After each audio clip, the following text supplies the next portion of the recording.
Good morning, Kansas City. Welcome to Uncanceled on KCMO Talk Radio. I'm Kevin Kietzman, and I'm fired up for today's show. We've obviously got some news and some fun topics. We will check in with Mark Van I actually like Mark Van Parlay better than anything else. We'll check in with Mark a little bit later. We've got some good topics for him toward the end of the hour. But when I started doing a podcast 4.5 years ago, people said, well, what's your podcast going to be about? I said, it's going to be about, everybody wanted sports. So it's going to be about sports, right? I said, yes, sports, politics, and life.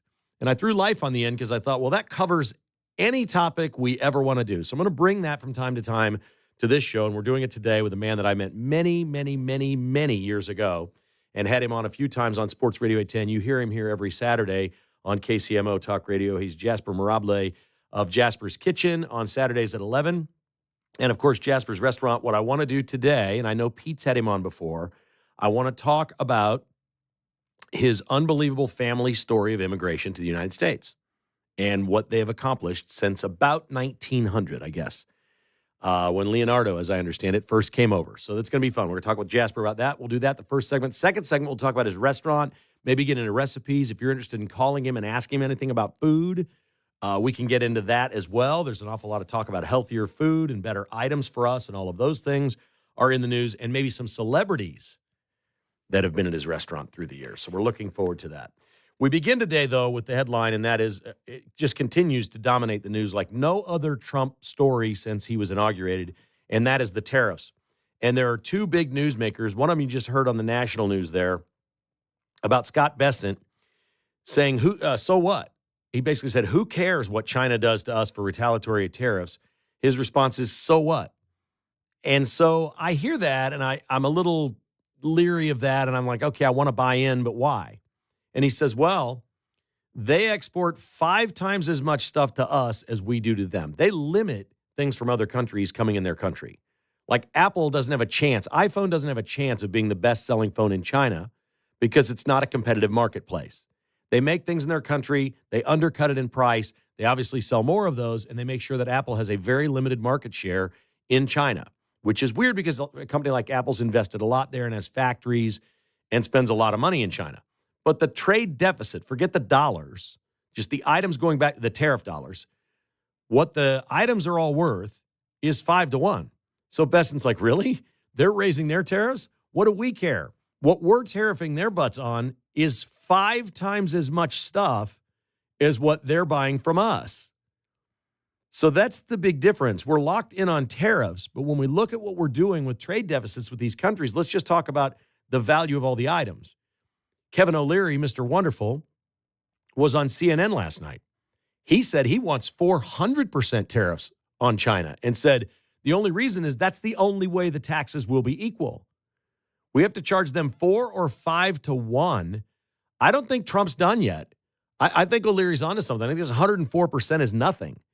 China's raised theirs up into the 80s. Well, that's disproportionate. If the goods are 5-1, we need to keep going. And it's going to go until all the ships have stopped. And Kevin O'Leary says, what we need is Xi Jinping to be on an airplane headed for Washington, D.C., to sit down and make something that I don't even think that Trump needs to make this fair and equal. Forget that. They're communists. You're probably not going to get there. What if he gets halfway there? What if our 5-1 trade deficit gets down to 2.5-1 or 2-1?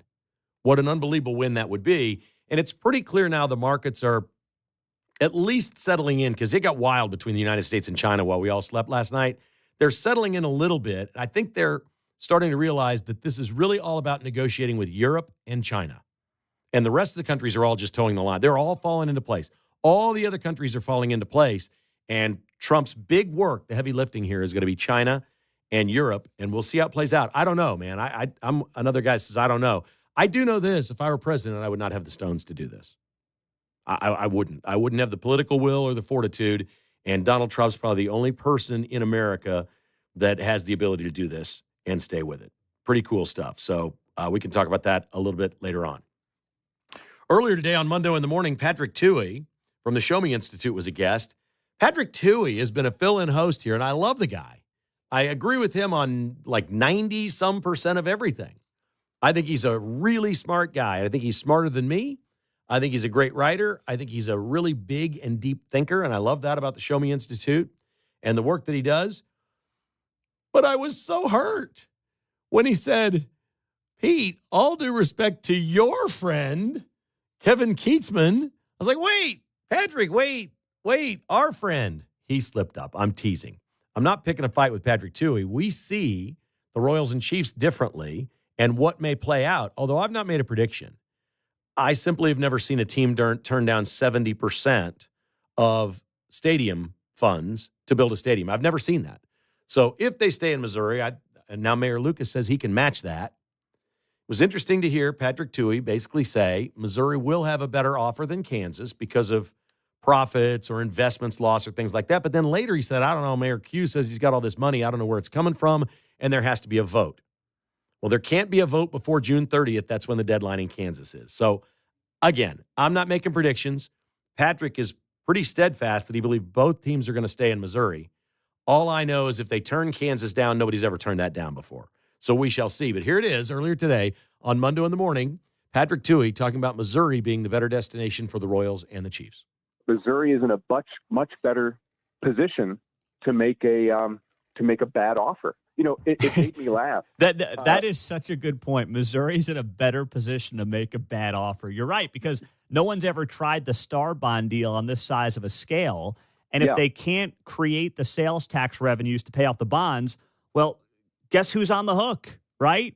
And look, with apologies to your friend there, Kevin Kietzman, if the Star Bonds were the deal that he thinks they are, they'd already have broken ground.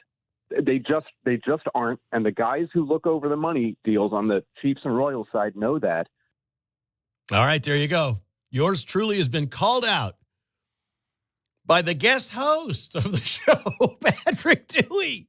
That's awesome. Patrick, I got no hard feelings. It's incredible. I will say this. I'll take this to another level now with Patrick. All right, we like to report news.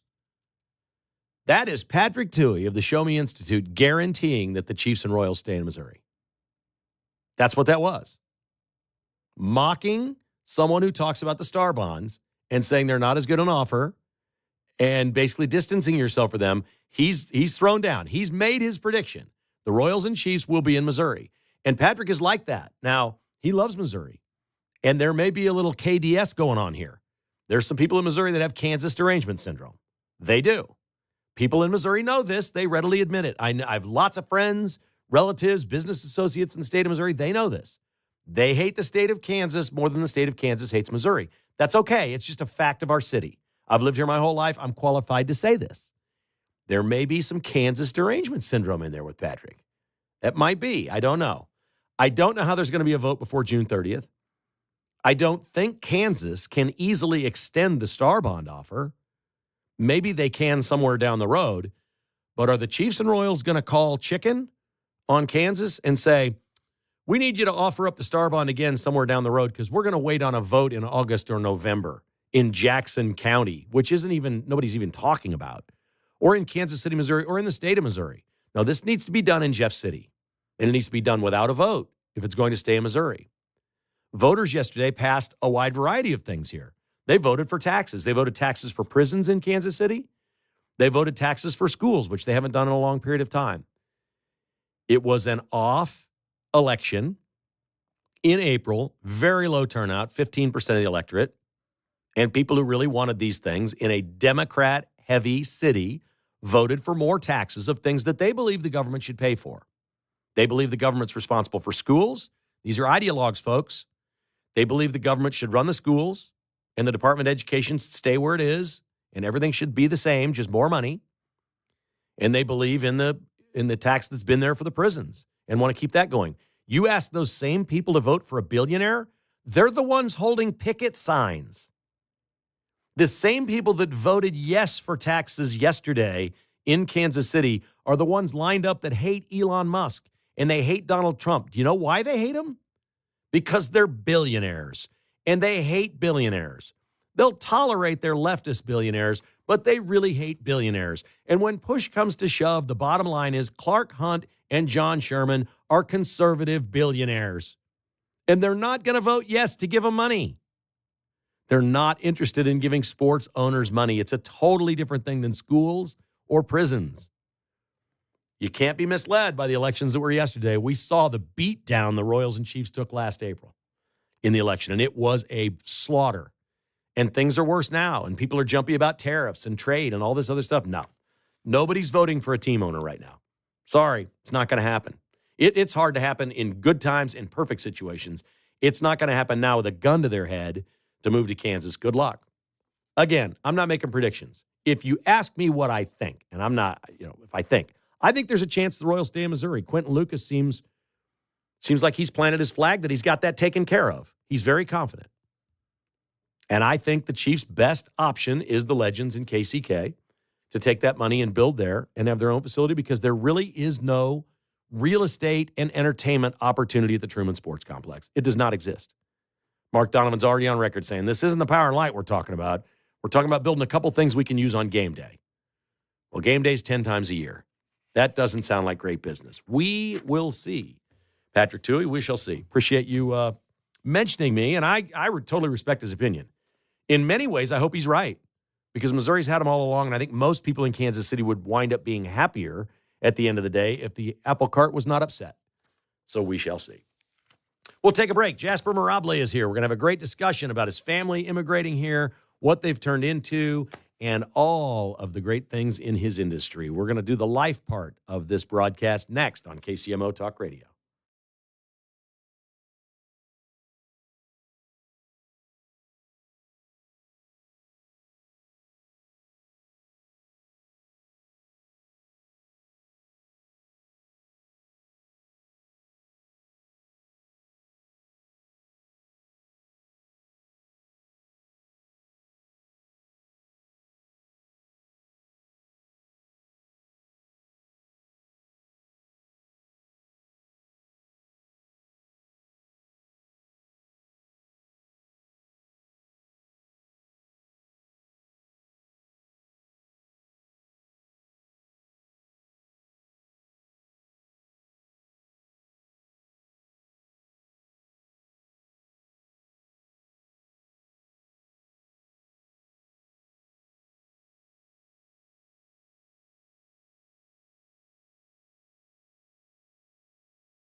Whether you're a Jayhawk, Wildcat, Tiger, or KC Roo, we won't cancel you. Kevin Kietzman, Uncanceled, on KCMO Talk Radio 95.7 FM.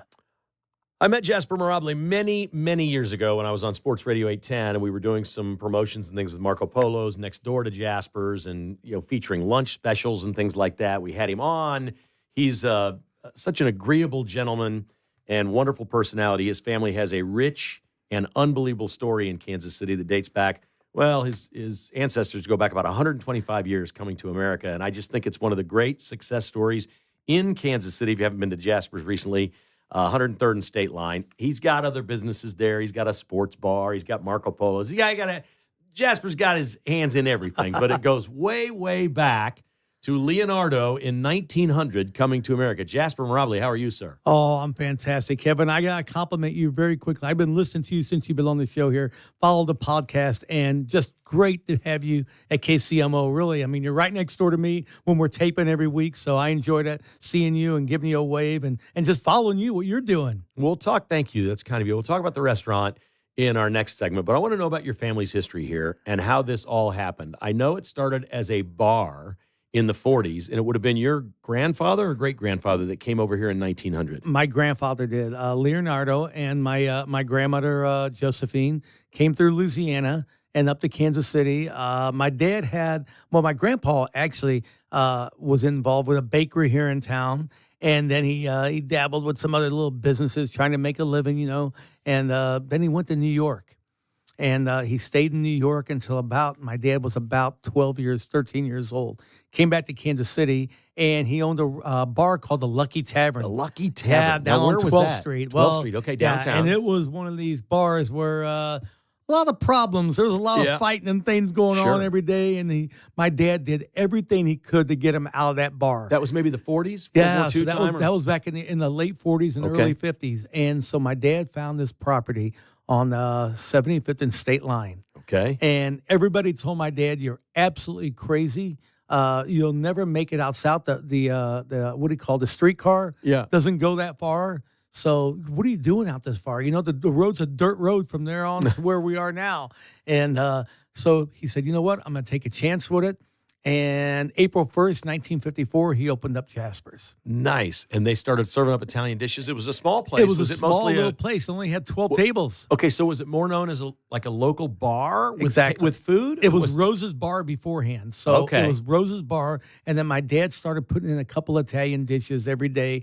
My mom, and I love this story. It's in the cookbook also. My mom would boil hard-boiled eggs, and then she'd put them in vinegar and put them on the bar, and that was the money she got to keep. Okay, and she made about $8 a week on that. How about that? Right, and started serving some Italian dishes. Exactly, and little by little, he just kept expanding, and then we hired a chef. My dad hired a chef named Manuel Cervantes, and that led to more of a family style Italian restaurant. Took over the room next door, and it became much, much bigger. Are there recipes today from then? Oh yeah, as a matter of fact, I'll post it today for you. The photo of the Bible we call it. It's in the office, and it's the old cookbook. Oh, and it's about 180 pages. And still today, I'll go back in that kitchen, and my guys, now they don't have that version in the kitchen, but they do have the recipes, and they're going through them, and we still do everything in small batches. And these are all authentic Italian, Northern Italian? Northern Italian, Southern Italian, mostly Southern Italian. Okay. The Northern Italian bit didn't come around until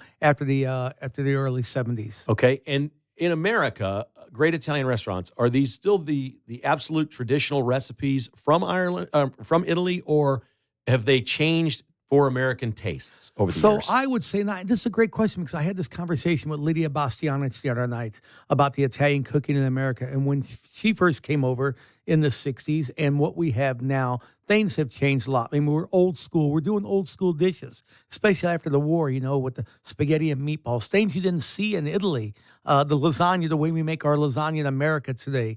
But they've evolved, and now you see some of these Italian dishes in Italy. That's what I love. Oh, yeah. But they have evolved a lot, and, the dishes are more refined with the risottos and the polenta. But I'm still one of the back to the basics, I'm working on a recipe right now, rigatoni with broken meatballs. And it's just what's left over, the meatballs break up in the sauce. So it's count something, me in on so it's that. unique. Yeah, it's something different. I break them up when I eat them yeah, anyway, exactly. right? Come on. So now they're broken up for you.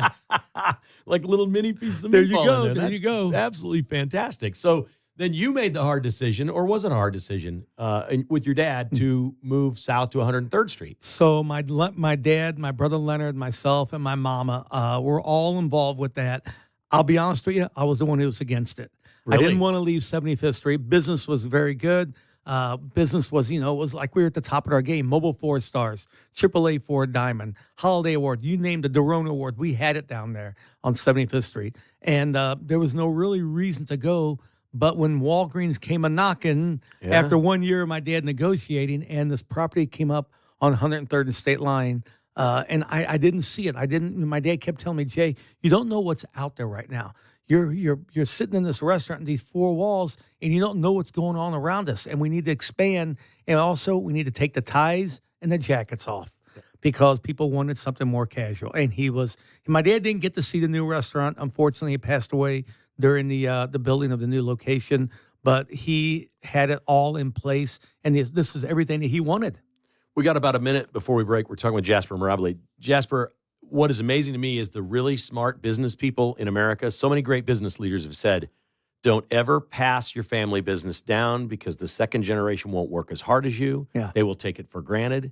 That never happened with your family. No, and I'll tell you what, it's happening right now with the third and fourth generation, passing it down to them, and I couldn't do it without them right now.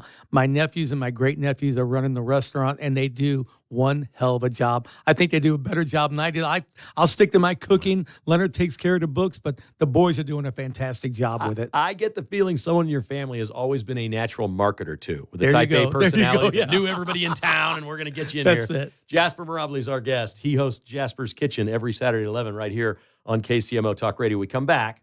I'm going to ask him about some of his recipes, and we're going to find out how many celebrities have come through the doors through the years. We'll do some name dropping next with Jasper Mirabile on Uncanceled.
Kevin Kietzman, Uncanceled. 10 to 11 a.m. on 95.7 FM, KCMO Talk Radio. Oh, man, your humble host is stealing money today. I'm sitting here with my friend Jasper Robley having a good time talking about a lot of the days and things that have changed. When I've been to Jasper's, one of the things that I know about is the great tableside service. All of the things that you do, it is more than just a meal. It's an experience at Jasper's. And we were talking during the break about Uber Eats and DoorDash and all these other things, which is a boon for your industry. And I know it's been very good for you. As a traditional restaurateur, is it a little bit disheartening that so many young people just order something from Jasper's and they get it home and they don't get the full experience of dining in the restaurant? Exactly, because that's the whole idea of a restaurant. The Latin term comes from to restore, and that's our job. To restore you, to fill you up, to give you something. Well, we're doing it through DoorDash. We're doing it through Menufy also. I understand that. But you're not getting a tableside mozzarella, which starts next week. Here's a little selfish plug. April 15th. It's the only good thing about tax day, I tell everybody. Yeah. And we do the tableside mozzarella. It's so impressive. Unique. Yeah, something different. And that's what people, but kids today, they're different. I'll tell you that. I mean, people who have DoorDash Starbucks to their office, I don't get that at all. Oh, I think most restaurants have an expectation that when customers leave on the way home, they say, hey, that was a good meal. And they talk about it. When they walk away and say, that was a good meal, that was some experience. That tableside mozzarella and, the things that you see in the dessert tray and you're going around table to table. Man, there's something about that. That is so traditional and so missing in our culture today. That's what it's all about. And I know I go to some restaurants, I'll never even see a manager. No one ever checks a table. And I'm not just saying because of me. I don't care when I go out somewhere. I don't want to even be noticed. But, and I got to tell you something. Wait, it just hit me. I didn't bring you anything to eat because I'm taping next door. That's okay. I should have brought you some cannolis. That's okay. But I'll send over some cannolis or some limoncello to someone to introduce myself. That's what it's about. You have to be You have to be in marketing. If you're going to be a restaurateur, you have to be a chef. You have to be, no politics. I'll tell you that. Right. But you got to know your customers and you got to be out there with them and, talking with them and seeing what they want. Otherwise, you get stuck back in the office or somewhere else. You're not going to make it. What is your favorite dish there? And are you most famous for your meatballs, and how are they different? Because I know everybody has meatballs, but yours are really different. Thank you. Well, I love veal, so probably the veal valdostano. Okay. It's a 2-piece of veal. In between, it has fontina cheese, prosciutto ham, and a white wine lemon sauce. It's just like old school from the Valdesto region of Italy. It's about as authentic as can be. The meatballs, yes, they are made daily, about 440. I think there's 4 batches. 440 meatballs a day. And I'm telling you, you'll see Leonardo, he's in the back. Nardo, he's in the back rolling those meatballs. I bought him this big machine, and he doesn't use it. Really? No, he doesn't like the machine. He doesn't by hand? I bought him a machine that can put out 220 meatballs in 3 minutes. If he does it by hand, is it a different texture? Is it better? You just hit it. You know it. It's a different texture, and he likes the meatballs the way he makes them. I love his meatballs. I told you I'm working on this broken meatball project right now. But the meatballs on the meatball sandwich, the meatballs on the pasta, meatballs with ricotta cheese, that's huge right now. Right. So my mom cooked, we didn't have meatballs when we grew up, but she had meatloaf. Yeah. Very traditional Our American meatloaf thing. is just our meatball mix. Is it the same thing? Yeah, I was going to exactly. ask you about, I've never had the Italian meatloaf, but I've always felt like the meatballs that I love should fall apart fairly That's easily. right, I like them to be exactly. kind of soft. Exactly. So the meatloaf is very similar or identical? So exactly. It's the same thing, same sauce. So how do you and serve everything. it? So we just slice it. We have it over at Marco Polo's. I think it's a Thursday night special, but it's every day we have it on the lunch menu. I get it. Is it served as a sandwich? Yeah, no. But I was just going to tell you, I love it.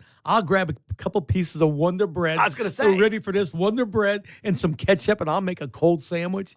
Oh, man. My that's mom heaven used for to me. make fun of me. I liked her meatloaf better left over between Wonder Bread, eating it as a sandwich. Now, my mom would put a little bit of glaze on top of her meatloaf. Sure. She put brown sugar on it. Okay. And she put hard-boiled eggs in the middle of it. So when you sliced it, it had a little design to it. That You was could unique. see the egg? Yeah, exactly. You see the Really? hard-boiled egg. But, I mean, I still think about that. Every time I eat I'm going to have a cold meatloaf sandwich for lunch, buddy. There you in go. honor of you today. That sounds fantastic. I think my mom's glaze was ketchup and maybe a little sugar on it or ketchup and something sugar. like that. Exactly. That's That's pretty it. much Yep, brown sugar. But it was really good and a whole lot of fun. So when folks come there for a special event, how does it make you and your staff feel when somebody proposes or celebrities come in and they're like, oh, look who's over there, look who's over here?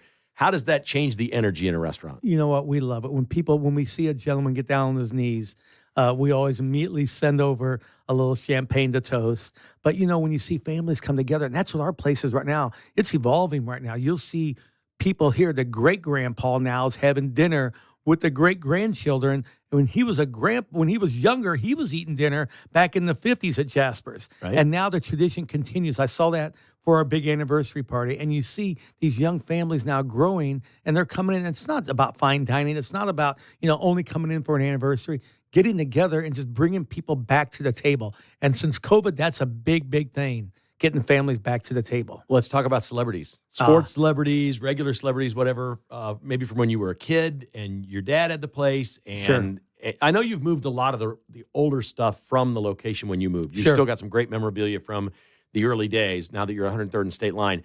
What were those stories like? Because I'm assuming as a kid you couldn't be there all the time, but you may have heard that somebody famous was there or politicians or whatever. Sure. And then what have you seen running Jasper's? I mean, I'll tell you I go back to the 70s, 76, during the Republican convention when John Glenn, the astronaut, came in, when he was running, Ronald Reagan. I mean, we go way back with people. I mean, I'm telling you, we're talking about football players here in town. Was unbelievable. Len Dawson. I mean, that was like, like a weekly, it was no big deal. You saw Len Dawson, Hank Stram, Leonard's got the tablecloth where Hank Stram wrote out a play on it. Oh, no kidding. How about that? Yeah. So it's little things like that, but also Mitzi Gaynor. I'm talking about Ed McMahon spent a week with us and at our house at nighttime, because after the restaurant would close, my dad would bring him back to the house.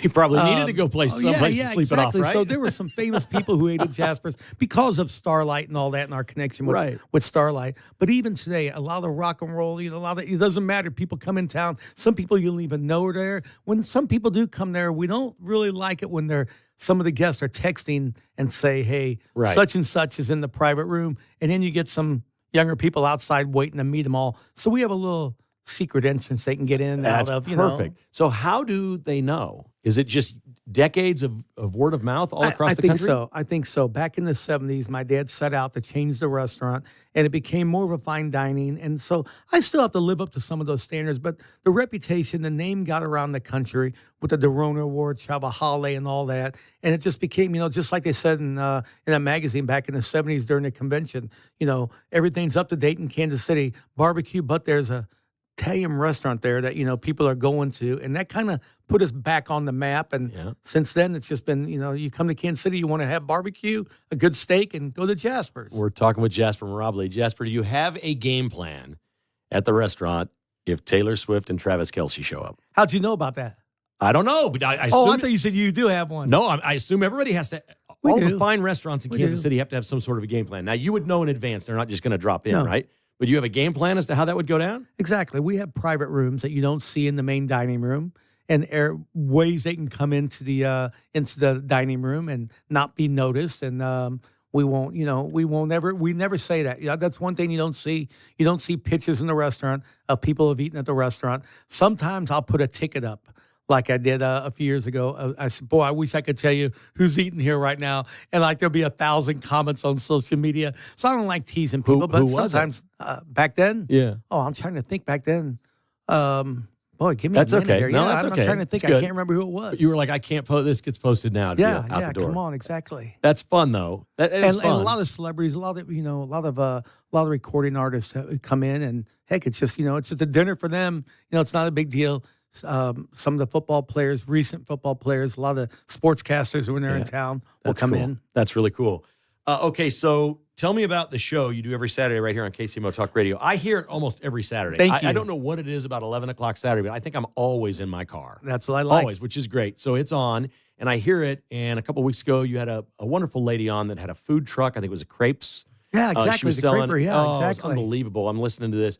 Your family is so ingrained in the restaurant community in Kansas City. You literally do a radio show to feature other people. Where did you get this idea? Exactly. So David Ball and I are having lunch one day, and we're sitting there, and I'm talking, and I'm probably talking too much, and he finally looks up and he says, why don't we have a radio show? I'll put you on the radio show. I said, let's do it. We called over here. Donna came out, and a couple other people signed up on a handshake. Yeah. How about that? And it's all about other restaurants, even though it's called Live from Jasper's Kitchen. And I know that sometimes John Taylor and I will talk about what's happening at the restaurant or anniversary and all, but it's about supporting the local farmers, local food artisans, and getting the word, even with Hen House. Very rarely do you see a Hen House guest on there. but they've sponsored this show for 19 years. I don't know another food show in the country that has had the same sponsor. I don't know another show in the country that's had the same sponsor for 19 years. That's how amazing. lucky we are. But you know what? I find people that you don't usually find. Like you just said, the crepe truck. Or just some guy selling something off the street, came up with his pizza, and now he's got a pizzeria, Johnny Joe's Pizzeria. Yeah. He was selling pizza out of his apartment. So we love discovering, we love showcasing people like that. There's been a lot of talk in the news of RFK Jr. and, what's in food. My wife is on this kick. Man, she wants me off like Cheez-Its because it has yellow number 4 in it. Yeah. My daughter's the same way. All these things with food dyes and additives and things like that. And she's got a scanner on her phone when she buys products. She goes to Whole Foods. My or nephew's whatever, got it. and it rates it like 1 to 100 of whether or not. Nope. She'll be like, nope, that's 42. I ain't buying that. Not gonna do it. Exactly. So what have you noticed with people that supply your ingredients? And you guys are obviously a great high-end scratch kitchen. What do you think of the restaurant industry, and what kind of changes will they have to go through to become healthier if some of this comes down the pike? So the problem started back in the 70s and 80s because they started cutting down on labor in the restaurants. So you bought things already prepared, frozen goods already prepared, everything in a can. And that's when problems started to happen, not using the fresh, not using local. Of course, you can't have local corn in December. I realize that. But, there's other ways around it. And there's Anthony Spino. He's going to be on the show this weekend. He talks about wellness in schools, which is great. And that's what people need to do. You start there with the children and what they're eating, and then it goes on to when they get older and it's unacceptable, Yeah, we want a piece of candy. Yeah, we'll have a cookie and a brownie once in a while. But you got to watch what you're putting in these preservatives. I mean, there's no doubt about it. That's the problem with the country right now. And just watching what we're eating, there's nothing the matter with having a nice steak, baked potato, and a vegetable. But instead, we come up with these sauces that have like 24 ingredients in them. I don't get it. I really don't. So you're going to see a change again, I think, in the restaurant industry where we're going back to some of the basics. Right. And that's the way it should be. It shouldn't be with all these. You go to Italy, you don't see these ingredients in their dishes. They're not allowed. You read a package over there compared to a package of cookies here. There's like 36 items in that package over you here. Support this initiative? Oh, I do 100%. 100%. Yeah, it's going to be good for us. We'll notice the difference. There's no doubt about it. Will we feel better? Yeah, exactly. Come on. Because that's what happens, especially with the sugar. Look, I'm a little overweight. I'm not admit it, and that sugar's my problem. You're a chef. But yeah, come on. We don't like you if you're skinny. You trust a skinny chef? Come on. No. But you got to watch things, and there's moderation, and there's something, it's okay. But when you get into all these chemicals that we're putting into our system, and then we're trying to add all these vitamins, to make sure we're feeling better. Come on, it's one or the other. You got to have a nice little scale there somewhere to kind of watch everything. So I think there's going to be a big, big difference, especially like this wellness in schools and teaching the children from a younger age what's good. My little granddaughter, just the other day, I had something at the house. She says, "Oh, no, Poppy." She says, "I've already had the cookie." I mean, like Nice. 5 years old. Okay. I was like shocked. There you go. I love That's it. great. No, that's great. Okay, we're going to stop several times this year on the way to Royals games. We go right by there. Thank we're you. Do it. We may have to come a little early dinner or go to the deli or maybe stop at Ugly Joe's and have There one you go. and whatever it may There be. you go. But we're gonna make a point with our friends whenever we go. We're going to stop in on our way to Royals games. Well, a little trickier on Sundays. Those are 1 Yeah, o'clock exactly. games. Maybe we'll just stop on the way back and have the full dinner plow There you go, afterwards. buddy. Always. There's always a table for you. That's what I like to tell everyone. Thank you. That's so kind of you. I can't thank you enough for coming in today. No, thank you, Kevin. And I'm telling you, I love coming over here, watching you, man. I love listening to the show. Welcome to KCMO. And it's a little late welcome to you. It's but good. thank We've you, seen each other in the hallway. You've welcomed me already. Thank This you, is my not friend. some random thing. I've been watching Jasper walk around the hallways. Like, I got to get him in here, man, because I want to get hungry while we're talking on the Thank radio. you. That's 71 years. I'm just keeping the Congratulations. tradition going. Thank you. Congratulations, you and your family. Jasper Mirable, Jasper's Kitchen, every Saturday at 11 right here on KCMO Talk Radio.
It's Kevin Kietzman, Uncanceled. Man, I hope it came through the airwaves there how comfortable that interview was. A couple of gentlemen that like each other a lot, known each other for a long time. Some interviews, not that they're ever contentious, but they can be uncomfortable. Somebody's nervous, whatever. And a lot of you folks can tell. Many of you have listened to radio and interviews for a long, long time. I hope that one was more fun than most. I certainly enjoyed it. I was looking forward to it for a week, Mark. I couldn't wait for him to get in here. Yeah, it sounded like a chat around the bar, which is what I like. The best radio is, in my opinion. He's the best. And that guy's just filled with life. I don't think he has bad days. I love people that don't have bad days. And who have great stories. And good food. Yes. And all good three. food. He hits all three. Oh yeah, Jasper, we're gonna hold you up to it. All right, we're looking for some tasty treats in here at some point. I'm sure that will be the case. You know how much I love the Masters, right? It's Masters Week. It starts tomorrow morning. I'm getting into it. 247 private jets landed in Augusta, Georgia yesterday. Now the players are already there. That's not them. That's just bigwigs coming in for the Masters. It's crazy. There's a great photo today of Cam Smith, who's an Australian golfer who is in the field. He's on the Live Golf Tour. He went out in his practice round today in slacks and a sport coat with a button-up shirt, like the old-time golfers used to do.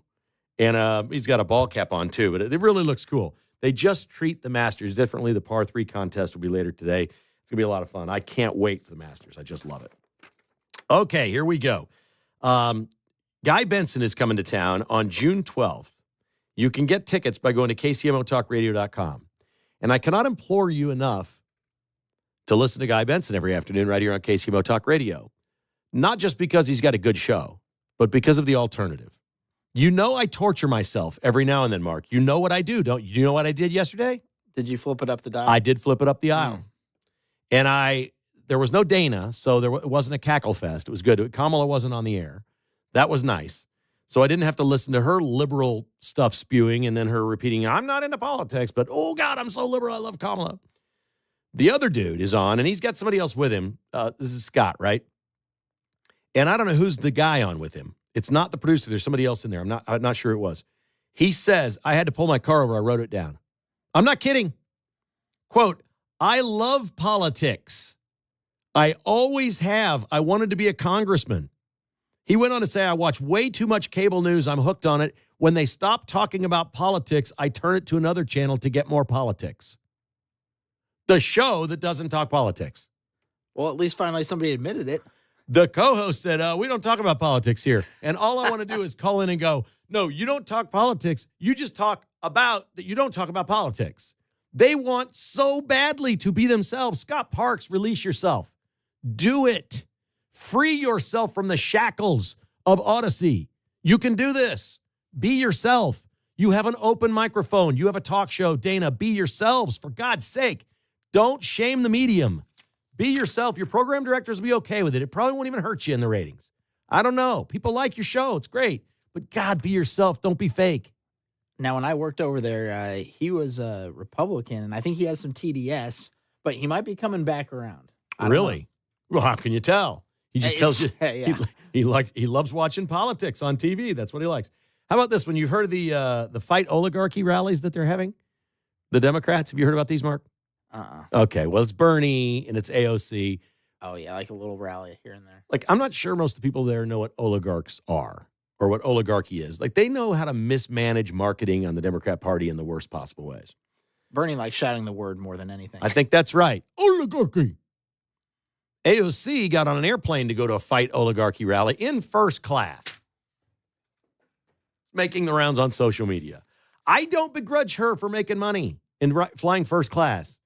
But flying first class to a fight oligarchy rally just doesn't seem right.